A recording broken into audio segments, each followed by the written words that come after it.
Okay, let's talk now financial independence. Let me first give you my definition of financial independence.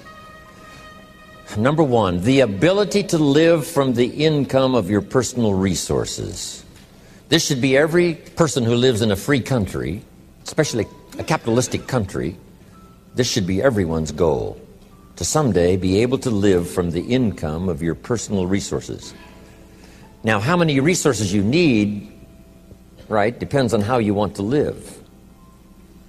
But if you wish to live modestly, it doesn't take all that many resources over a fairly brief period of time to have enough resources to live modestly. If you wish to live more lavishly, of course, you need to accumulate more resources.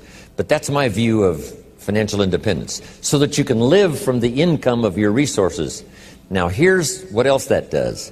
Now you can choose the work you do. Now you can choose to work or not work.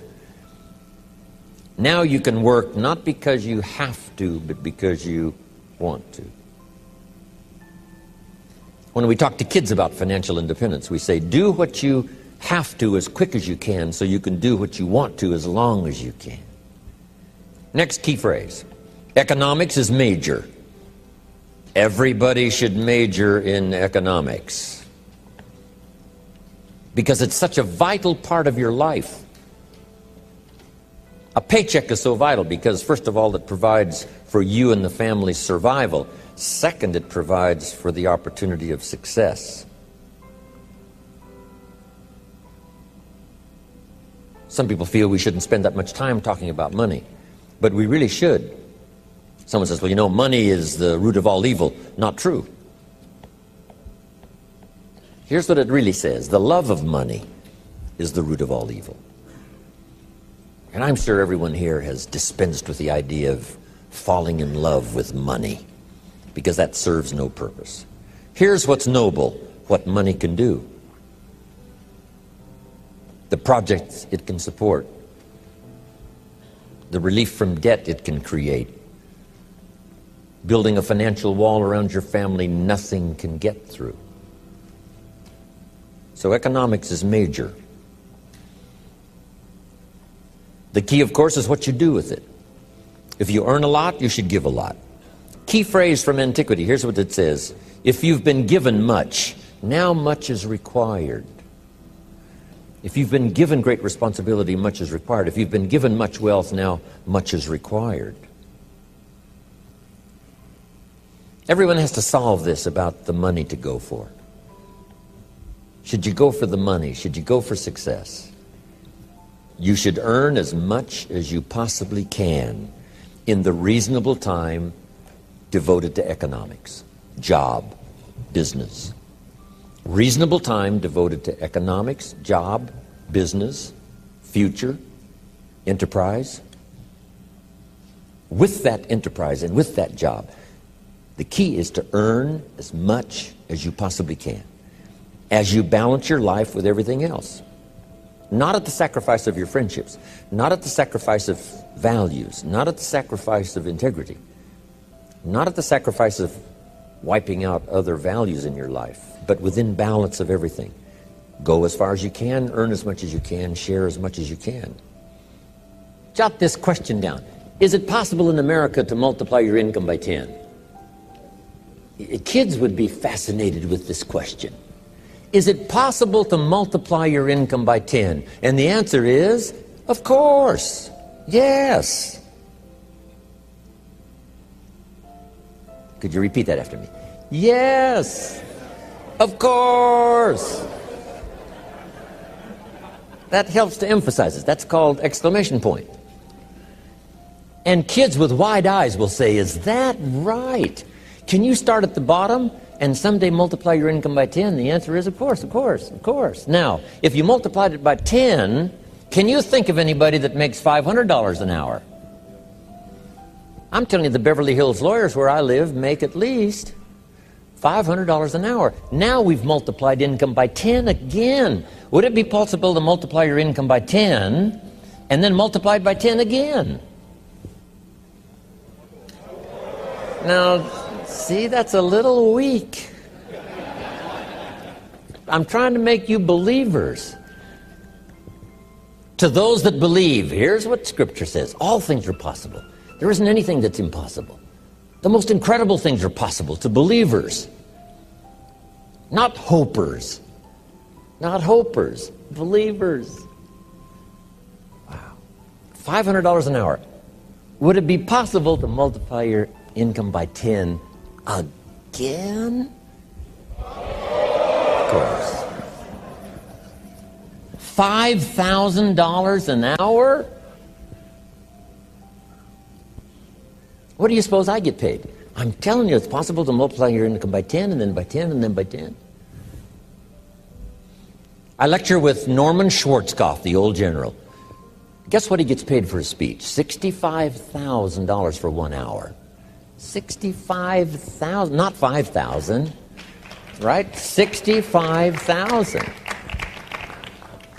I had lunch with Colin Powell, and I was on that speaking panel for one of those multi-speaker seminars. And I think he got paid like $70,000. It's a fun lunch with somebody that gets paid $75,000 for an hour.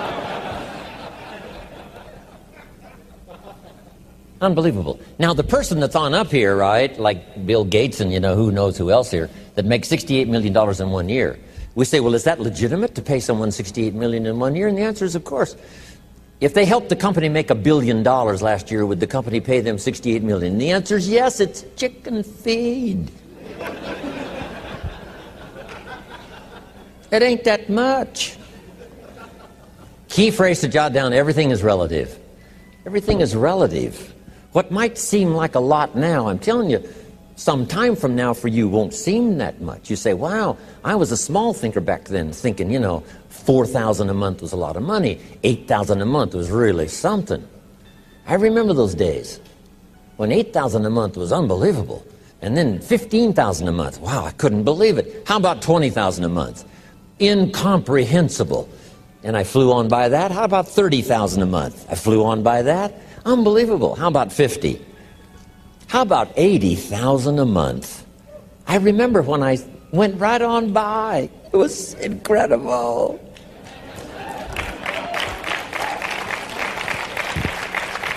Getting paid by the week. I remember when it was, right, $20,000 a week and then $30,000 a week. How about $40,000 a week? How much property will they let you own? As much as you want, all you want and all you wish. Here's the country you live in. All you want and all you wish. That's about as good as we can make it. Next, here's the philosophy of the rich and the philosophy of the poor. First, the philosophy of the poor. Poor people, now this is not demeaning now, this is simply people of modest means. People of modest means tend to spend their money and invest what's left. If they have anything left over, they might save it or invest it. That's the philosophy, the poor philosophy. To spend your money, save what's left. Here's the philosophy of the rich. To invest your money and spend what's left. It's the same money. It's just a different attitude and a different philosophy. Either spend your money, save what's left, or invest your money, spend what's left. Now here certainly is the better philosophy, to invest your money and spend what's left. I started out, age 25, I'm working hard to make a living, and I found out how to start working on my fortune. That might not be for everyone, but you can turn part of your present income, if you think I've got to stick with a job for 30 years and retire, if that's your mindset and you want to do that, fine. But now you must wisely use the resources from that income to make a profit, even if you let other people use the money and pay you interest and dividends. If at least you do that, whether you buy and sell or not. But who couldn't? If you worked on a job for 40 years, why couldn't you buy a piece of property and sell it for more than you paid for it? Why couldn't you buy a home, sell it for more than you paid for it? Why couldn't you buy a piece of property that needs repair, find somebody to repair it and sell it for more than you paid for it? Why couldn't you do that over the next 40 years, as well as work on the job and punch the clock and do your duty and retire as a faithful employee? Why not work both on your fortune and your living? Why not? If the least you did was to take part of what you've earned as a living and let someone else use it and pay you for the use, if you did that over 40 years, you would easily be financially independent. Not from your job, but from your investments. Then if you can find other ways, because it's stimulating. Who was it said? Was it Eisenhower? Someone said, find a piece of property and leave it better than you found it. Just something.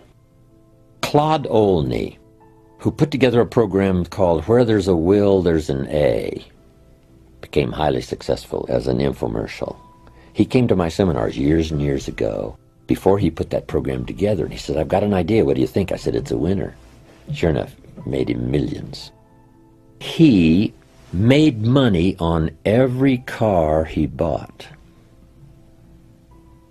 because of the incredible way he took care of it and the way he made it shine and gleam, so that when he got ready to sell it, it was worth more than when he bought it. That was one of his projects. I'm going to make money on every car I buy. See, it just depends on your attitude and your philosophy. And the answer is, why not? Amazing. Two different people with two different attitudes. One lets it all go because it doesn't seem to make a difference. Another one says, I make money on whatever I touch. Whatever I touch gets better. It doesn't get dirty. It gets better. A guy who owned a bunch of apartments said to me, most everybody leaves the apartment that they rent worse than they found it. I said, you gotta be kidding. He said, no. Some leave it trashed. I said, impossible. He said, no. I said, what a reputation. What I touch turns to trash instead of gets better. Amazing. But what if you had the attitude or the mindset, I'm going to leave wherever I am, I'm going to leave it better than I found it. Not just what it did for the world, because it's a better place if you do that, but what it did for your psyche. Whatever I touch gets cleaner, and it gets better, and it gets painted, and it gets restored. Even if I walk away, you say, well, somebody else is going to enjoy it all. That's not the key. So be it. The key is, my philosophy is, I leave everything better than I found it. If one of your goals is to become a millionaire, as it was my goal for many years before I achieved it, you have to learn how to think the way a millionaire thinks if you want to get the results, especially the financial results that a millionaire gets. Now, the most important attitude for financial success is called long-term thinking. Successful people think a long way into the future, and they adjust their daily behaviors to assure that they achieve their long-term goals. In a longitudinal study covering about 50 years done at Harvard universities in the 50s and 60s, they studied the reasons for upward socioeconomic mobility. They were looking for factors that would predict whether or not an individual or family was going to move upward and be wealthier in the future than in the present. They studied factors like education, intelligence, being born into the right family, or having the right connections. In every case, they found individuals who had been born with every blessing in life who did poorly. They also found individuals who had been born or come to this country with no advantages at all who had been extremely successful. What was the distinguishing factor?